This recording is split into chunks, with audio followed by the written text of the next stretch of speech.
Subscribe and press the bell icon to get notified for the latest tech videos.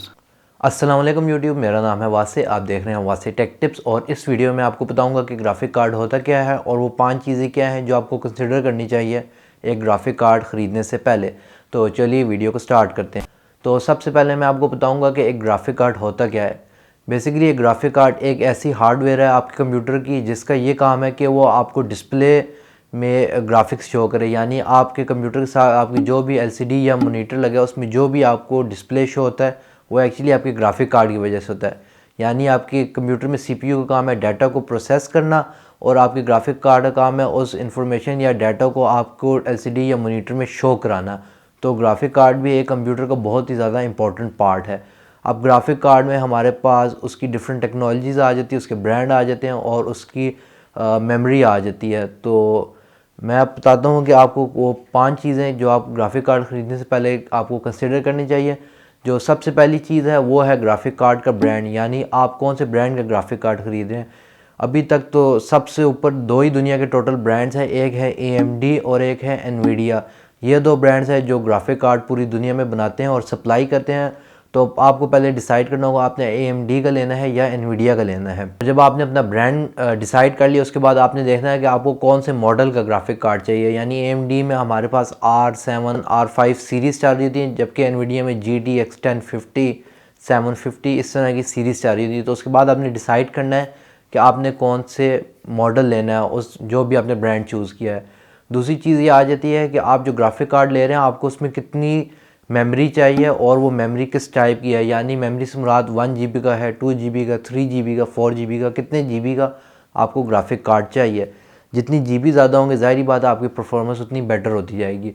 दूसरी आ जाती है memory type, यानी हमारे पास graphic card में 2 किस्म की मेमोरीज आती हैं, एक है GDDR3 और एक है GDDR5। GDDR5 जो है वो है लेटेस्ट टेक्नोलॉजी, यानी GDDR5 GDDR3 की निस्बत का जो हमारे पास ग्राफिक कार्ड GDDR5 का होगा वो GDDR3 के ग्राफिक कार्ड की निस्बत काफ़ी ज़्यादा बेटर परफॉर्म करेगा।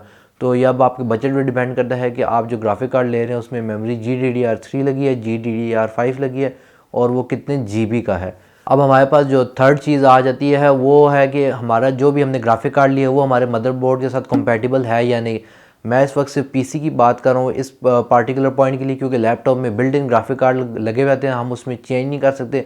चेंज करना भी हो तो वो काफ़ी लंबा प्रोसीजर हो जाता है। इसलिए ये बात सिर्फ पीसी यूज़र्स के लिए होगी कि जो भी आप ग्राफिक कार्ड ख़रीद रहे हैं क्या वो आपके मदरबोर्ड के साथ कंपैटिबल है या नहीं। आपको अगर पता नहीं है तो आपका ग्राफिक कार्ड जो है आपकी वो PCI X16 स्लॉट में लगता है। मदरबोर्ड की ख़ास स्लॉट होती है जिधर ग्राफिक कार्ड लगते हैं, उस स्लॉट का नाम होता है PCI X16। अब वो PCI X16 स्लॉट साइज़ तो एक ही होता है लेकिन हर मदरबोर्ड में वो डिफरेंट होती है। यानी कुछ मदरबोर्ड में वो 2.0 होती है, कुछ में वो 3.0 होती है। बेसिकली 2.0 और 3.0 डिफरेंट टेक्नोलॉजीज़ हैं। अगर आपके पास ग्राफिक कार्ड 3.0 का है तो शायद वो 2.0 पे काम ना करे, या करे भी तो सही ना करे। लेकिन जो आपके पास ग्राफिक कार्ड 2.0 का है वो 3.0 पे काम नहीं करेगा।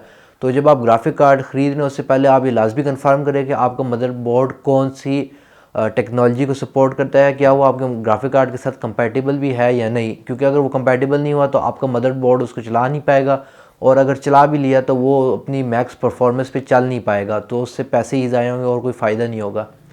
तो अब हमारे पास जो फोर्थ चीज़ वो आ जाती है वो ये है कि आपके ग्राफिक कार्ड अगर एनवीडिया का है तो उसमें कूडा कोर्स कितनी है और अगर AMD का है तो उसमें शेडर्स कितने हैं। बेसिकली इनका सिंपल सा तरीका बात यह है कि जितनी आपकी कूडा या शेडर्स ज़्यादा होंगे उतना ग्राफिक कार्ड आपका बेटर परफॉर्म करेगा। इन कूडा या शेडर्स का काम ये है कि जो आपकी ग्राफिक्स है उसमें अगर आप गेमिंग कर रहे हैं ज़्यादा तो उसमें आपने देखा होगा डिफरेंट 3D ऑब्जेक्ट्स होते हैं और शेडोज़ होते हैं। तो जितनी ये कूडा कोर्स या शेडर्स ज़्यादा होंगे उतनी बेटर क्वालिटी इमेज क्वालिटी आपको देखने को मिलेगी अपनी गेम्स में या कोई भी अगर आप वीडियो एडिटिंग वगैरह का काम कर रहे हैं उसमें। और लास्ट चीज़ आ जाती है कि आपके ग्राफिक कार्ड में पोर्ट्स कौन सी लगी हैं और कितनी लगी हैं। यानी आपके ग्राफिक कार्ड में HDMI पोर्ट लगी है, डिस्प्ले पोर्ट लगी है, DVI या VGA कौन सी। मोस्ट प्रोबेबली अगर आपके पास नया ग्राफिक कार्ड है तो उसमें डिस्प्ले पोर्ट या HDMI पोर्ट्स लगी होंगी।